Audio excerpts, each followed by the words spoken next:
tout le monde, bienvenue à l'entrevue de l'extraordinaire dans l'ordinaire de l'infolettre de Relais Femmes. Alors, nous avons un numéro spécial aujourd'hui avec une invitée spéciale aussi qui est Fanny de l'organisme Co-Savoir. Donc, elle est venue ici pour nous présenter un projet que nous faisons en partenariat avec Relais Femmes. Elle va prendre la parole dans 30 secondes. La seule chose, c'est que je voulais prendre 2 secondes pour remercier Cyrielle, Salma, qui sont là à la technique et grâce à elles, ce qui fait qu'on a ce moment magique qui va avoir lieu. Alors, Fanny. Bonjour Marie-Métis, merci pour l'invitation pour ce numéro spécial. Je suis vraiment choyée. Tu m'as posé la question, c'est quoi le projet? En fait, effectivement, Relais Femmes est notre partenaire précieux dans ce projet. Donc, c'est un projet qui s'appelle les pratiques de diffusion des savoirs féministes au Québec. C'est un projet qui a été financé par le secrétariat à la condition féminine. Ça porte sur plusieurs années. Donc, on a commencé tranquillement en 2023, puis le projet prend fin en 2026.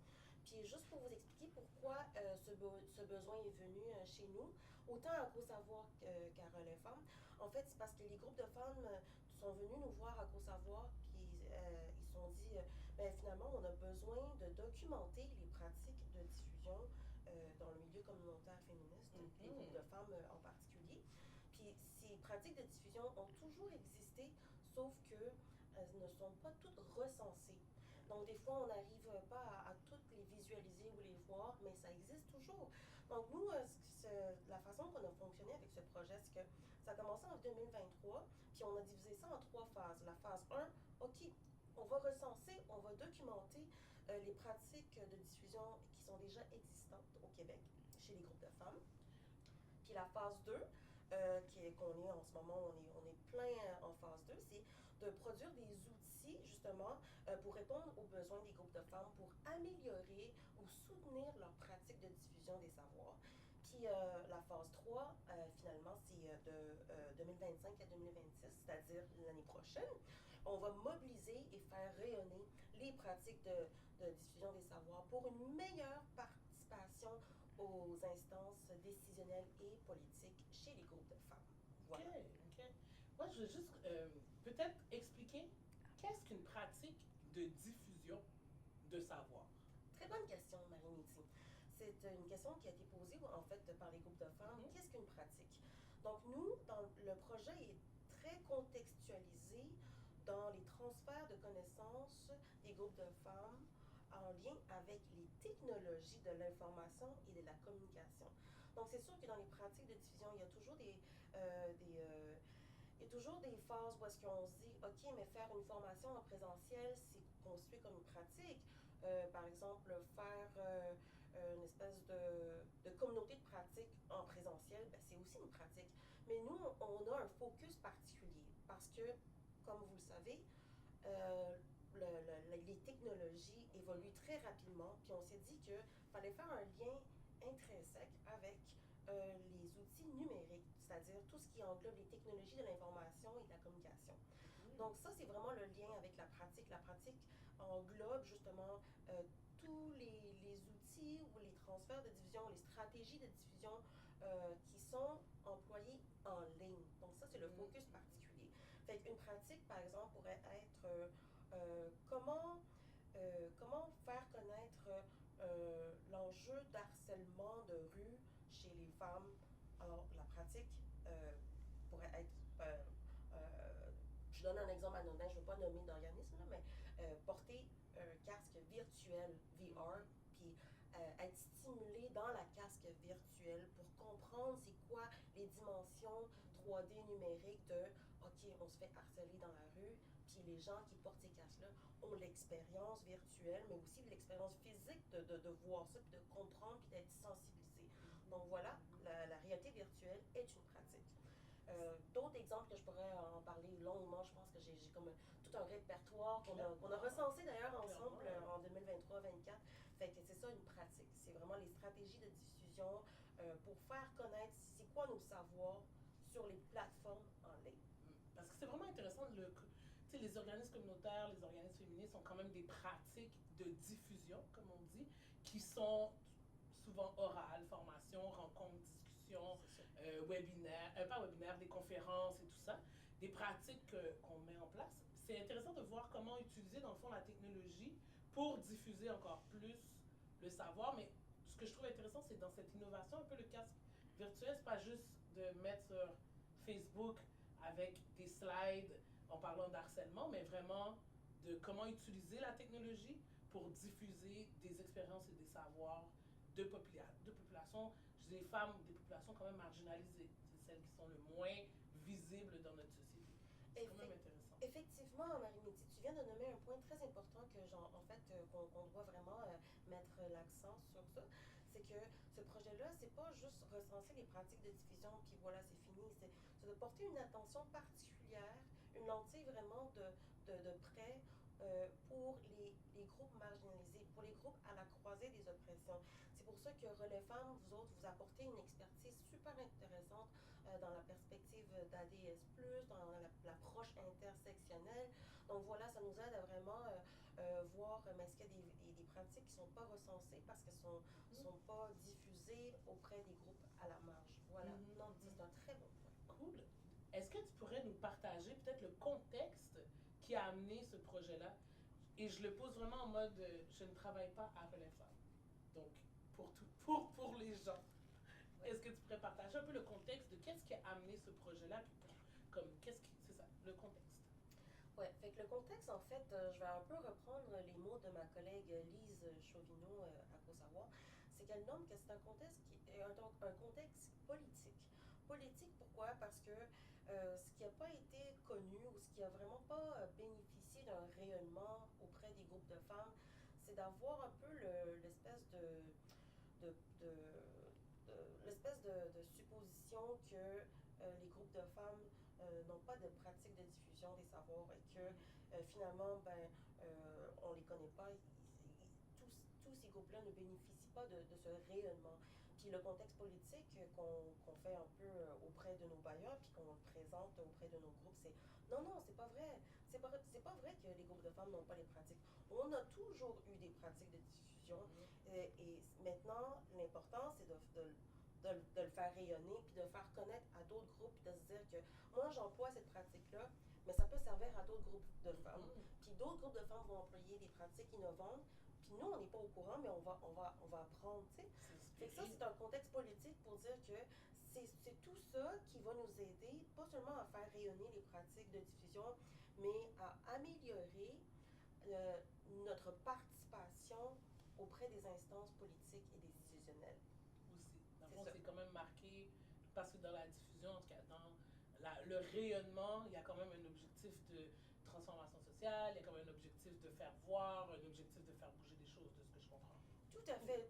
Tout ce que tu viens de nommer, Marie-Métis, puis en plus de ça, on a le souci de la justice épistémique, c'est-à-dire vraiment réduire les inégalités épistémiques, les inégalités de connaissances sur les diverses pratiques de diffusion. Fait en colligeant toutes ces pratiques-là, puis en se rassemblant avec les groupes de femmes impliquées dans ce projet, on apprend beaucoup, puis on est capable de pas juste d'apprendre, mais aussi d'employer des pratiques, puis de se dire que maintenant, ces pratiques-là sont démocratisées. Et ça, c'est vraiment quelque chose qui fait partie, en fait, de la mission de Co-Savoir. Super! La démocratisation. J'aime beaucoup ce mot-là. La démocratisation des savoirs. C'est quelque chose que j'ai pas appris dernièrement, là, mais je le savais déjà, mais en tout cas, j'aime l'entendre, ce mot. Cool! À travers ça, c'est quoi les prochaines étapes? Parce que là, tu nous as expliqué un peu l'an 1, l'an 2, l'an 3, le projet en globalité, mais vu qu'on est dans l'an 2, qu'est-ce qui vient pour les personnes qui seraient intéressées par rapport à ce projet-là, qui voudraient en savoir plus sur les pratiques de diffusion? Qu'est-ce qui s'en vient pour Co-Savoir Relais Femmes? Cette année, c'est vraiment stimulant. Fait que je vous annonce déjà que ça a été vraiment un grand succès de produire des outils. Donc, ce qui est important dans la phase 2, c'est-à-dire l'année courante en ce moment, puis grâce au travail qu'on fait ensemble avec Relais Femmes, puis avec les autres groupes de femmes, à notre collaboration précieuse ici, c'est qu'on a pu produire des outils. Puis ces outils, moi, je vous annonce, je fais un petit teaser, je dirais. Yes, on aime ça. C'est qu'on a pu produire un carnet des monographies. Puis les monographies, en fait, c'est vraiment un focus sur les pratiques de diffusion innovantes chez les groupes de femmes. Fait que là, je partage aussi quelque chose que j'ai imprimé rapido, mais éventuellement, ce carnet de monographie sera diffusé sur notre espace web Femmes et Savoir à l'ère numérique, qui est en cours de développement. Puis le carnet des monographies, en fait, ça rassemble 4 pratiques innovantes. On a consulté, on a concerté d'abord Relais Femmes et le service aux collectivités de l'UQAM pour créer la monographie sur le protocole de recherche partenariale. Donc ça, c'est une pratique vraiment innovante pour connaître c'est quoi. Ben, moi, je ne veux pas vous annoncer tous les détails, mais vous pouvez découvrir tout ça sur la page web, éventuellement avec les liens. Qui va sortir en février. C'est ça. Parfait. Oui, c'est ça.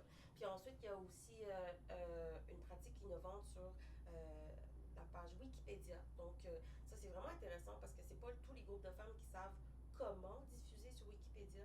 Et c'est quoi Wikipédia? C'est quoi écrire des articles sur Wikipédia? Donc, on a une pratique innovante là-dessus. Puis, l'article porte sur le G13, justement, grâce à nos collaboratrices Annie-Pierre Bélanger et Élise Ross-Nadier, qui était anciennement la consultante à Belferros. Sinon, si on continue avec les 2 autres monographies, on a aussi Femmes et environnement. C'est une pratique intéressante qui a été initiée par le réseau des tables régionales de groupes de femmes du Québec. Donc, Martine Boivin nous a donné beaucoup de son temps précieux pour expliquer c'est quoi la pratique de diffusion lorsqu'on veut participer en tant que femme à une audience publique. Donc, ça, c'est vraiment intéressant. Puis, l'autre, la dernière pratique, si je ne me trompe pas, c'est sur la réalité virtuelle pour lutter contre le harcèlement de rue. C'est vraiment intéressant parce que j'avais nommé ça comme un exemple de pratique, mais là, je le mets en lumière dans le carnet des monographies. Fait que ça, c'est vraiment la casque virtuelle pour montrer, en fait, pour stimuler, pour sensibiliser les gens à connaître c'est quoi le harcèlement de rue, puis comment on peut être en soutien et être un ou une alliée à lutter contre ça. Ça a été une collaboration avec le CEAF, donc Centre d'éducation et d'action des femmes. Cool. Et ça, c'est les monographies. On va découvrir ça à l'intérieur du site internet, de ce que je comprends. C'est ça. Qui va s'en venir et que tu nous diras. Vous allez avoir le lien en dessous de la vidéo, d'ailleurs. Mais il y a des prochaines étapes. Je comprends qu'il y a des grands rendez-vous qui vont avoir lieu dans les prochains mois. Quels sont ces grands rendez-vous? C'est sûr qu'on a des dates annoncées, puis c'est vraiment le fun parce que ce sont des activités un peu qui rentrent dans l'interaction avec nos publics, puis avec les groupes de femmes. Mais je veux juste un peu finir sur les outils parce qu'on n'a pas fini avec les outils. On a oublié de mentionner qu'il y a aussi le guide des zines, parce que c'est un outil super important. Puis, Marie m'a dit, elle a du talent pour produire des zines, elle a un talent de dessin pour produire des zines. Non, j'ai pas de talent de dessin. Ce qu'il faut comprendre, c'est que le talent est une grande partie. Aimer faire quelque chose est très important. J'aime beaucoup dessiner, mais c'est pas ça qui fait que ça dessine bien. Mais j'ai adoré parce que j'étais présente à cette journée où est-ce qu'on a découvert les zines. C'est ça. J'ai adoré. Ça m'a rappelé c'est ça, comment c'est vraiment un outil intéressant pour partager des savoirs, des expériences, des connaissances. Vraiment. Vraiment. Ben, c'est cool, on reçoit le feedback live, là. Elle aime ça, faire des zines. Fait que ça montre que c'est un outil intéressant, puis ça montre aussi que c'est un outil qui coûte pas cher, puis qui pourrait vraiment alimenter, nourrir tous les mouvements sociaux, puis le militantisme auprès des groupes de femmes et chez les groupes féministes.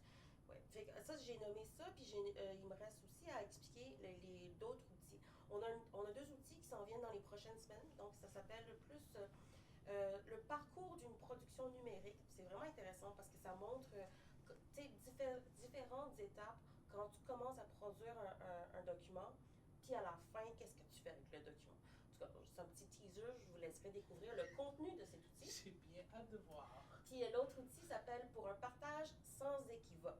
Donc ça, c'est vraiment intéressant pour les groupes de femmes qui veulent savoir, en fait, c'est quoi les droits d'auteur?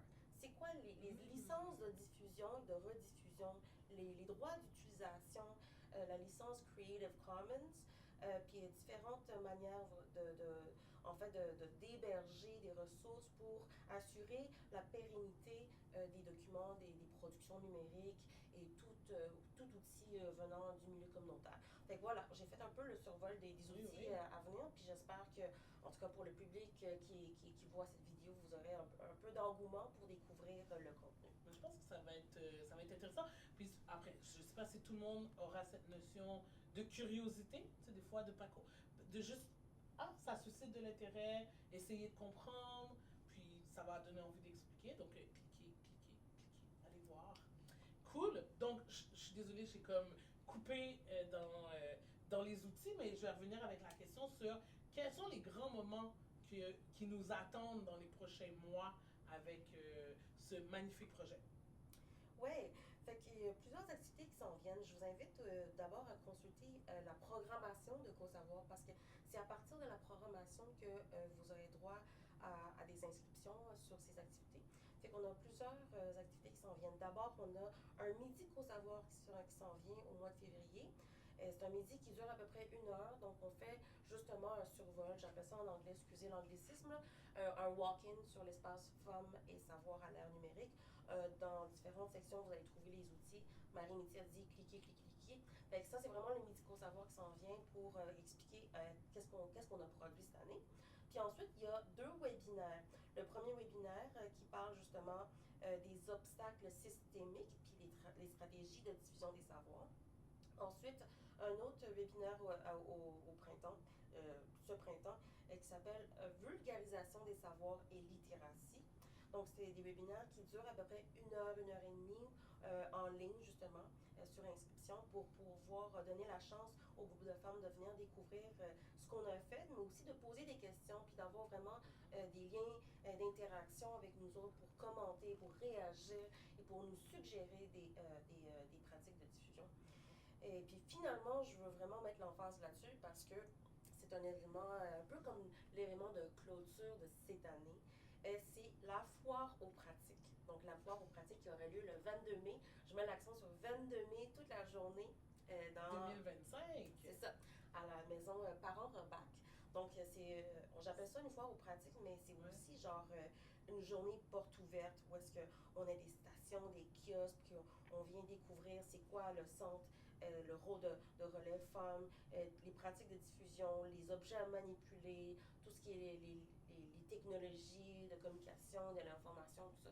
Fait que c'est une foire aux pratiques qui se conjugue bien avec la journée des portes ouvertes. On appelle ça journée porte ouverte, foire aux pratiques, le 22 mai. C'est ça. Fait que c'est ça Foire aux pratiques, journée porte ouverte. Donc, je comprends que cette journée-là, les personnes vont pouvoir venir. Ça va être à la maison Parent-Rebac, qui est quand même un espace, un immeuble féministe. C'est ça. Donc, ils vont venir, vont pouvoir avoir accès à des kiosques, avoir accès à de l'information, mais aussi à des pratiques de diffusion originales, innovateurs. Ça va être intéressant. Bon, après, c'est ça. Ça va être intéressant de venir visiter la maison Parent-Rebac pour ceux qui ne sont jamais venus. Mais je pense que ça va être le fun. De ce que je comprends, c'est que ça va être pas uniquement dans les locaux de Relais Femmes et de CoSavoir. C'est que ça va être à travers plusieurs locaux à l'intérieur de la maison. C'est ça, c'est ça. C'est comme, j'ose pas utiliser la métaphore de faire un tour de musée parce que la MPR, c'est pas un musée, mais on va se promener beaucoup parce qu'on veut faire découvrir le centre, c'est quoi le côté chaleureux de CoSavoir. En plus, on a vraiment de nouvelles couleurs visuelles de notre organisme. Et ça va faire du bien. Puis c'est ça, les gens vont se promener, c'est en présence. Donc, soyez au courant que c'est en présence.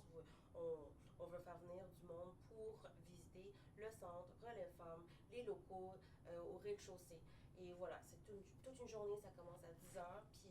Puis c'est l'événement que j'ai vraiment hâte parce que c'est le fun de voir du monde. Puis c'est le fun de pouvoir bouger. Puis l'aspect humain, la touche humaine, je trouve qu'on a beaucoup manqué durant les dernières années. Fait que c'est pour ça qu'on avait décidé que ce serait en présentiel. Yes, c'est super. En tout cas, j'ai bien hâte de voir ça. Merci pour ce moment, pour cette discussion. Ce projet-là est magnifique. Est-ce que tu aurais quelque chose? Parce que habituellement, quand je fais les entrevues de l'extraordinaire dans l'ordinaire, je demande à la personne que j'interviewe de dire quelque chose à... Qu'est-ce que tu aurais envie de dire aux personnes qui nous écoutent?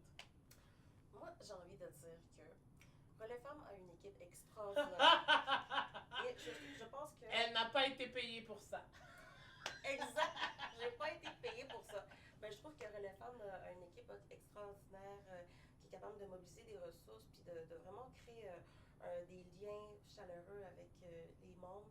Puis moi, ça me fait un grand plaisir de collaborer avec Marine ici, Salma et aussi les autres employés de Relais Femmes. C'est vraiment, je dis comme ça, mais quand j'aurais dû faire une petite introduction au tout début, mais Relais Femmes est un partenaire de CoSavoir, mais aussi un des membres fondateurs de CoSavoir. Donc ça, c'est vraiment important de mentionner notre partenariat, nos collaborations. Historique. C'est ça.